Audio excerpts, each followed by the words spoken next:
پیارے بچوں، آج آپ نانی دادی سے سنی کہانیوں کے سلسلے بزم اطفال کی کہانی نمبر 12 پرستان سنیں گے، جسے آپ کے لیے بشیر شاہ صاحب نے تحریر کیا ہے اور میں آپ کی پیشکار سحر۔ دادی اماں پکارتے ہوئے عاطف دادی کے کمرے کی جانب سر پٹ دوڑتے ہوئے پیچھے مڑ کر اپنی امی کو بھی دیکھ رہا تھا۔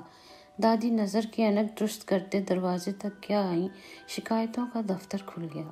دادی اماں، وہ ہے نا رقیہ، اس نے پہلی بار مجھے فون کر کے اپنے ہاں بلایا ہے اور امی جانے نہیں دیتی۔ دادی اماں نے ایک نظر بہو پر ڈالی تو وہ بھی نپے تلے قدموں سے دادی پوتے کے نزدیک پہنچ گئی تھی۔ کیوں بہو، اگر عاطف نے رقیہ سے وعدہ کر ہی لیا ہے تو اسے جانے دو۔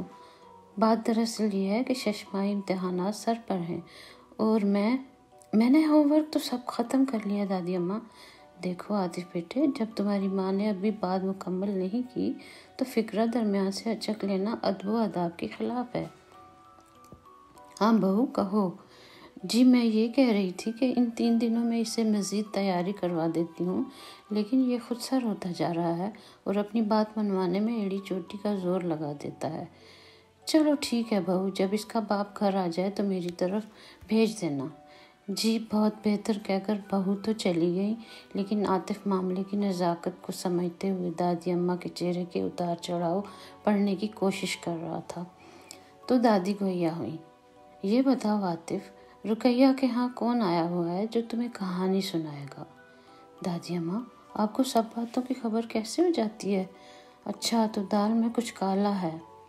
What does it mean؟ اوہ دادی اماں، اس کا کیا مطلب ہے؟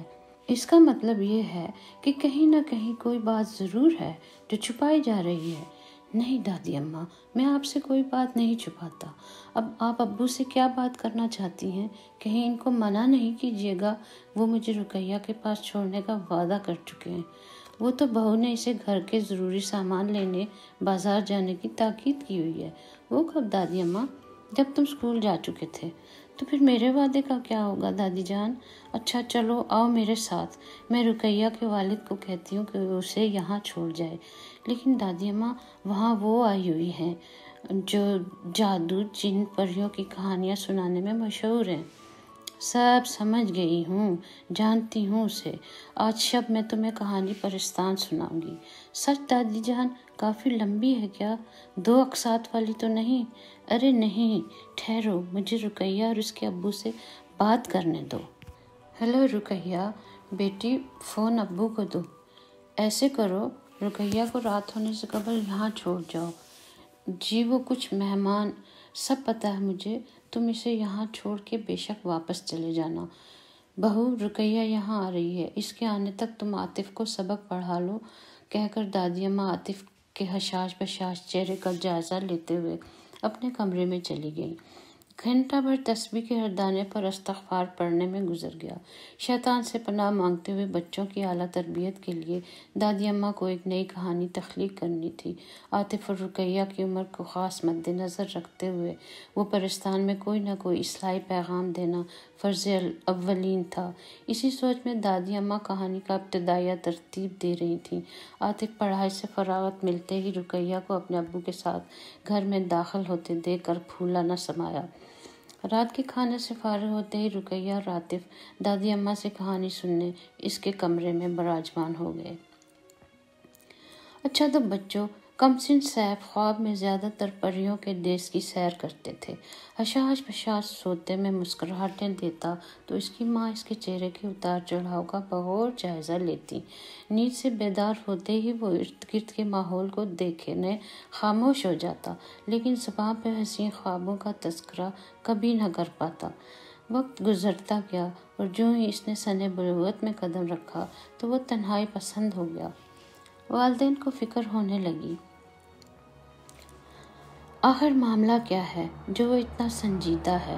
استفسار کے باوجود وہ اپنے ہم عصروں کی محافل میں نہ ڈھل سکا۔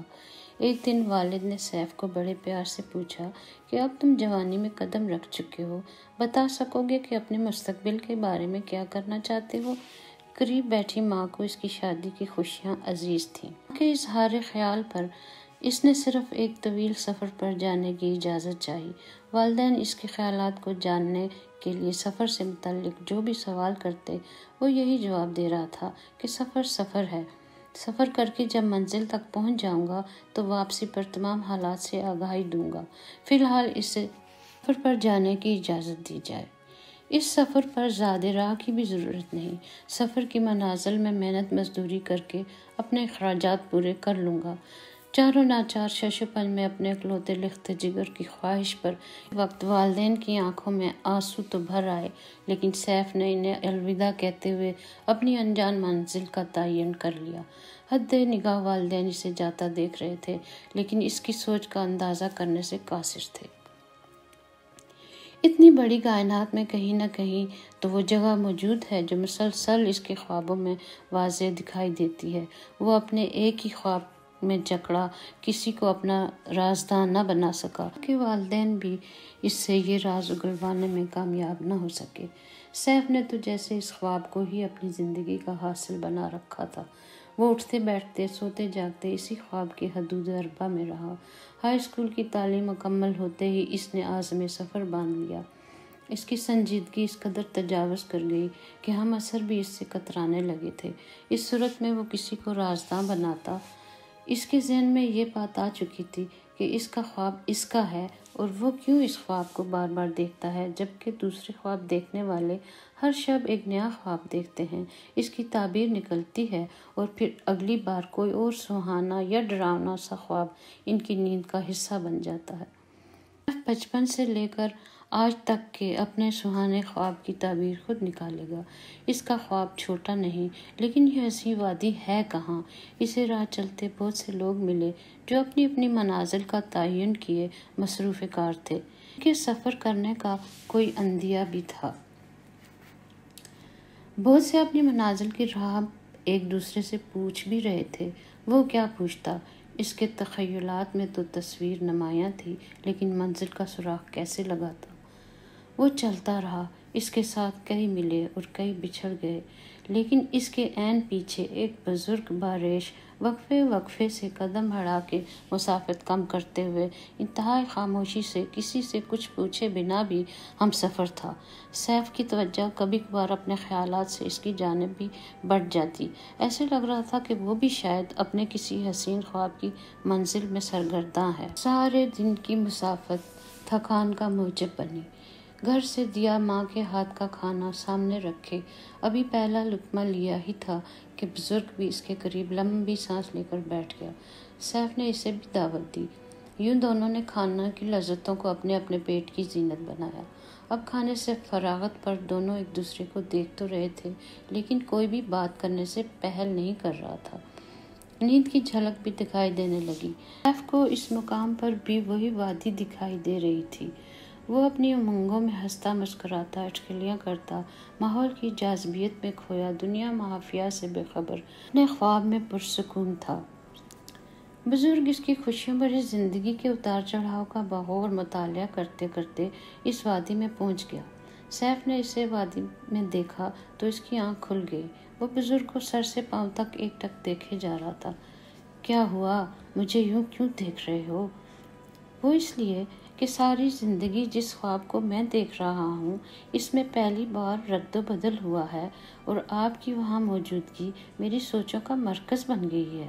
آپ کون ہیں اور اس وادی کو کیسے جانتے ہیں؟ میں وقت ہوں اور وقت کائنات کے ذرے ذرے میں اپنی موجودگی کا ثبوت مہیا کرتا ہے۔ تم نے وقت کا تعین کیے بغیر منزل کا تعین کر لیا، اور میں کیا کرتا؟ بچپن سے آج تک ایک ہی خواب کا آنا میری منزل بن گیا۔ بہت معصوم دودھ پیتے بچے کو نیند کی دیوی لوریاں سناتی رہی اور ماں دیکھ دیکھ کر خوش ہوتی رہی۔ جب تک دانت نہ تھے تب تک شیر مادر نے پروان چڑھایا، پھر وقت بدلا، دانت ملے اور اناج کی تمنا ہوئی۔ باپ کی انگلی پکڑ کر چلنا سیکھا، معاشرتی رو میں تعلیمی زیور سے آراستہ وہ مقام بھی آ گیا جہاں ایک ہی خواب کی تعبیر تک رسائی حاصل کرنے کا عزم کر لیا۔ تو آپ اس سے قبل از وقت کہہ رہے ہیں، شاید تمہیں معلوم نہیں کہ تمہارا باپ سارا دن محنت مزدوری کر کے گھر لوٹا تو تجھے وہاں نہ پا کر اس کی کیا حالت ہوئی۔